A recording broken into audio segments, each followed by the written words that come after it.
Ika di Kota Bogor, merajut ukhuwah, menyemai dakwah di bumi Nusantara.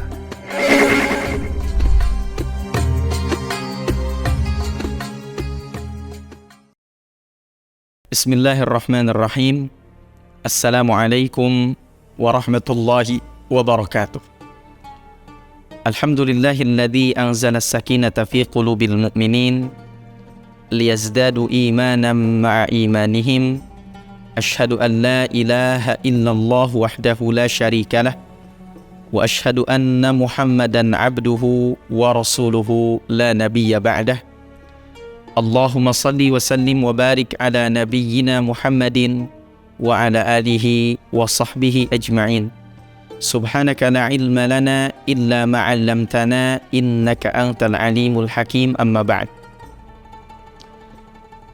Teman-teman yang dimuliakan Allah Subhanahu wa ta'ala, tentu kita bersyukur dengan datangnya bulan Ramadan, bulan yang dipenuhi keberkahan, bulan yang Allah lipat gandakan setiap pahala yang kita kerjakan.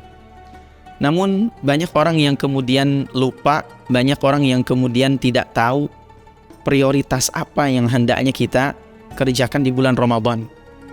Banyak di antara kaum muslimin ketika masuknya bulan Ramadan, mereka gagal fokus. 10 hari pertama masjid yang penuh, 10 hari kedua biasanya rumah makan yang penuh, dan 10 hari ketiga biasanya di jalanan yang penuh, siap-siap untuk mudik ke kampung halaman. Padahal ada amalan-amalan istimewa yang hendaknya kita perbanyak di bulan Ramadan. Dan ini sebagai satu kebaikan buat kita, karena di antara fokusnya bulan Ramadan adalah mengisi dengan amal-amal kebaikan. Allah Subhanahu wa ta'ala lipat gandakan setiap pahala dari amal ibadah yang kita kerjakan di bulan Ramadan. Apa 5 amal kebaikan itu? Yang pertama adalah sedekah. Nabi Muhammad SAW menyampaikan dalam hadis yang diriwayatkan oleh Imam At-Tirmidzi, kata beliau, afdalus sadaqati fi Ramadan. Sedekah yang paling utama adalah sedekah yang ditunaikan, yang diberikan di bulan Ramadan. Bahkan ketika kita memberikan menu berbuka puasa kepada orang yang berpuasa, kata Nabi, man fattara sha'iman falahu ajr au kutiba lahu ajr mislu ujuris sha'im min ghairi an yanqusa min ujurihim syai'a. Kata Nabi SAW, siapa yang memberikan menu berbuka kepada orang yang berpuasa, maka diberikan padanya, ditetapkan padanya pahala sebagaimana pahala orang yang berpuasa tersebut, min ghairi an yanqusa min ujurihim syai'a, tanpa sedikit pun berkurang pahala orang yang berpuasa tersebut karena kita ambil. Itu karena apa? Karena luar biasanya sedekah. Di hari selain hari Ramadan, Nabi senantiasa bersedekah. Bahkan Nabi adalah ajwadan nas bil khair, adalah orang yang paling dermawan dalam kebaikan. Bahkan kedermawanannya Nabi SAW bertambah seiring dengan datangnya bulan Ramadan. Dan kita tahu bahwa sedekah itu tutfi'ul khati'ah, akan menghapuskan dosa-dosa kita. Dan salah satu di antara amal utama tadi di bulan Ramadan adalah memperbanyak sedekah di jalan Allah Azza wa Jalla. Al-yadul ulya khairun minal yadis sufla, al-ulya al-munfiqah was-sufla as-sa'ilah. Tangan yang di atas, al-yadul ulya khairun minal yadis sufla, lebih baik daripada tangan yang di bawah.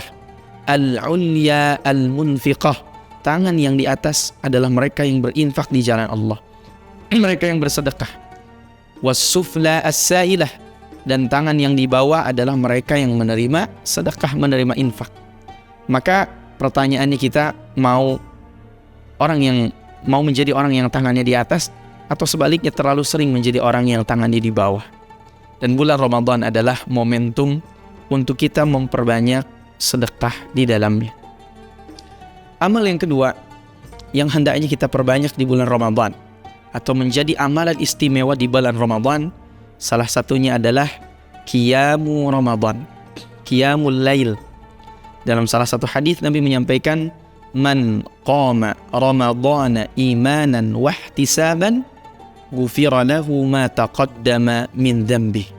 Kata Nabi SAW, man, barang siapa, qama, yang berdiri untuk salat, untuk ibadah, Ramadan, di bulan Ramadan, imanan wahtisaban, karena keimanan, wahtisaban, dan mengharapkan keridhaan dari Allah, ghufira. Kalimatnya di sini menggunakan fi'il madhi majhul, ghufira, diampuni. Ini bermakna orang yang melakukan salat, orang yang melakukan ibadah, otomatis ghufira, diampuni dosanya, ma taqaddama min dhanbi, dari apa yang telah lalu dari dosanya. Maka di bulan Ramadan kita menemukan ada yang namanya salat tarawih. Salat tarawih itu diambil dari kata tarwihah, yang artinya istirahat sejenak. Tarawih jamak daripada istirahat sejenak. Kenapa demikian? Karena pada asalnya salat tarawih ini dikerjakan begitu lama, begitu panjang. Ya, dan Nabi SAW mengerjakannya begitu lama, begitu panjang. Nah, ini amalan berikutnya yang hendaknya kita perbanyak di bulan Ramadan. Dan insya Allah kita lanjutkan setelah pesan-pesan berikut ini. Assalamualaikum warahmatullahi wabarakatuh. Insya Allah Ika di Kota Bogor siap menemani hari-hari Anda dengan video-video inspiratif, tausiah dan penuh hikmah setiap hari menjelang berbuka puasa.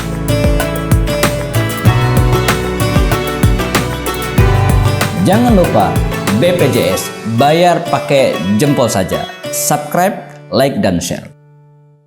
Teman-teman yang dimuliakan Allah Subhanahu wa taala, salat tarawih ini dikerjakan di zaman Nabi SAW. Bahkan dalam salah satu riwayat Nabi hanya mengerjakannya 3 malam saja.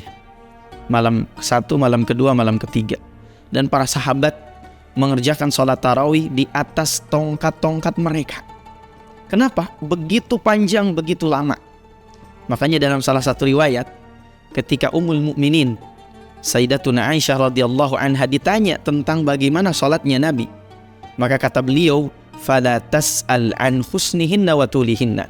Engkau jangan bertanya bagaimana bagusnya sholat Nabi, bagaimana bagusnya bacaan Al-Quran Nabi, wa tulihinna, dan juga panjangnya bacaan Al-Quran yang dibaca oleh Nabi SAW. Memang gimana bacaan Al-Qurannya Nabi? Satu waktu Ummu Salamah radhiyallahu anha ditanya, lamma su'ilat Ummu Salamah an qiraati Rasulillah SAW. Satu ketika ditanya tentang bagaimana cara baca Al-Qurannya Nabi SAW. Faqalat, maka Ummu Salamah menjawab, kana yuqatti'u qira'atuhu ayatan-ayatan. Adalah Nabi, kalau beliau membaca Al-Quran maka beliau memotong satu ayat.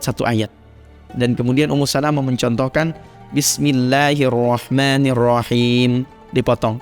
Alhamdulillahi rabbil alamin, Ar-Rahmanirrahim, dan seterusnya.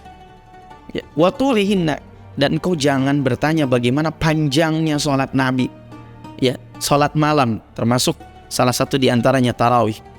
Satu waktu Sayyiduna Hudzaifah ibnul Yaman, ketika Nabi SAW sholat malam, Sayyiduna Hudzaifah ikut bermakmum di belakang Nabi SAW.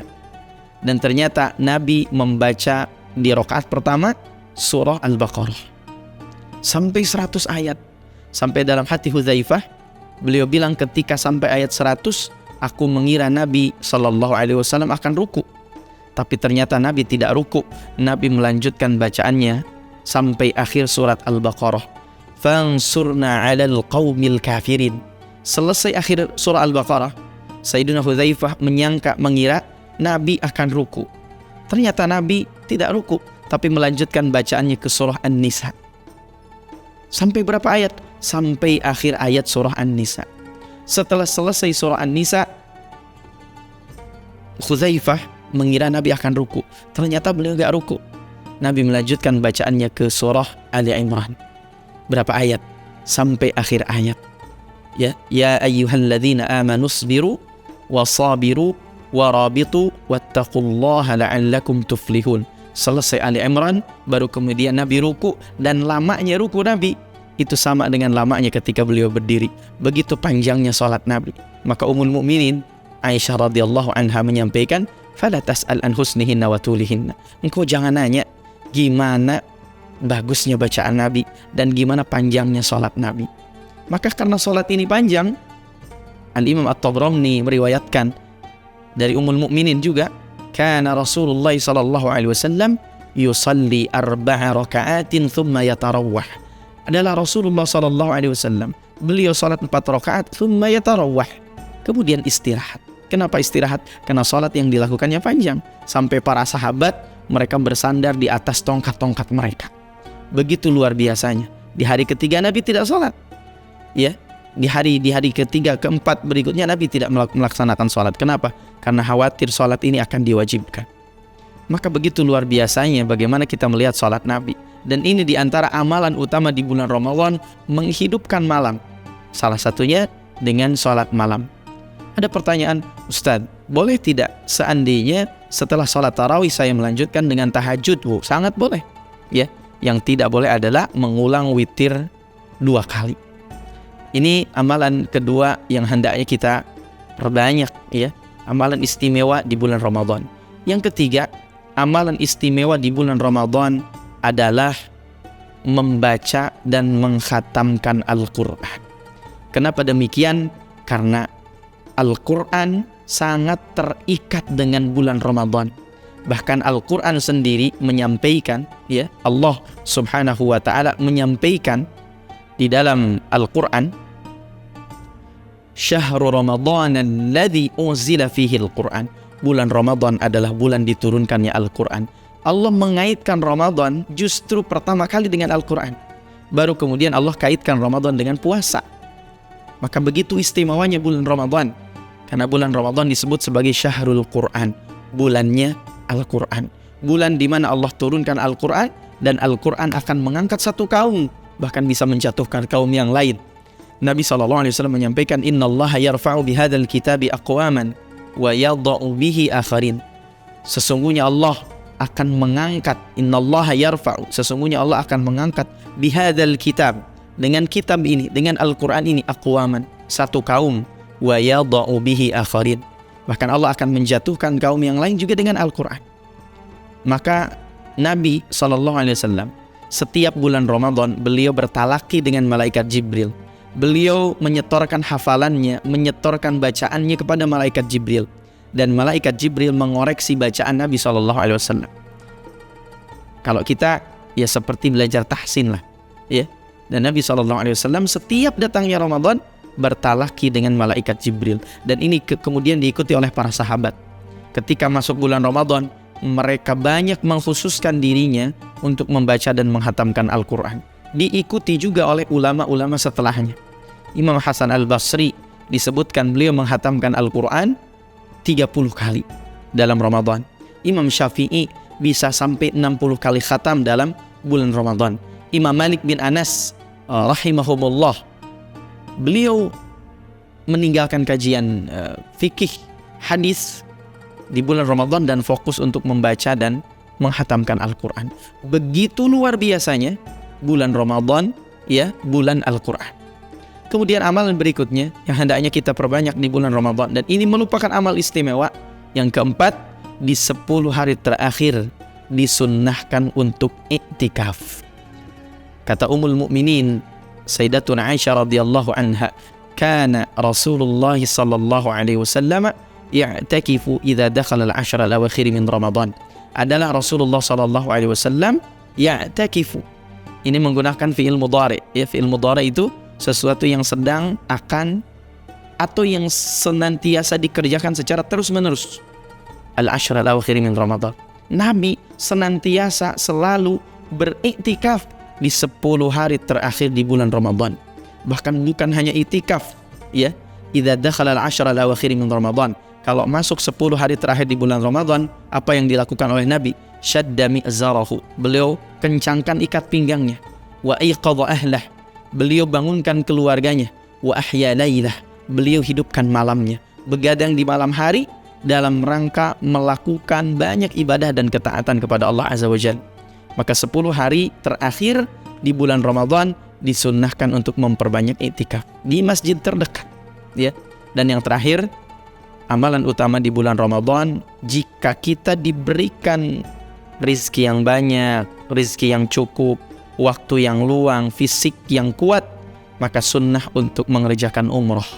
Sampai-sampai dalam satu riwayat disebutkan, umratun fi Ramadan ta'dilu hajjatan ma'i. Kata Nabi SAW, umrah di bulan Ramadan seakan-akan dia haji bersamaku. Mudah-mudahan Allah Subhanahu wa Ta'ala menjadikan diri kita untuk mampu melakukan 5 amalan istimewa ini di bulan Ramadan, sehingga lulus di bulan Ramadan keimanan dan ketakwaan kita semakin bertambah. Hadanallahu wa iyyakum ajma'in. Barakallahu fikum. Thumma assalamu alaikum warahmatullahi wabarakatuh. IKA di Kota Bogor, merajut ukhuwah, menyemai dakwah di bumi Nusantara.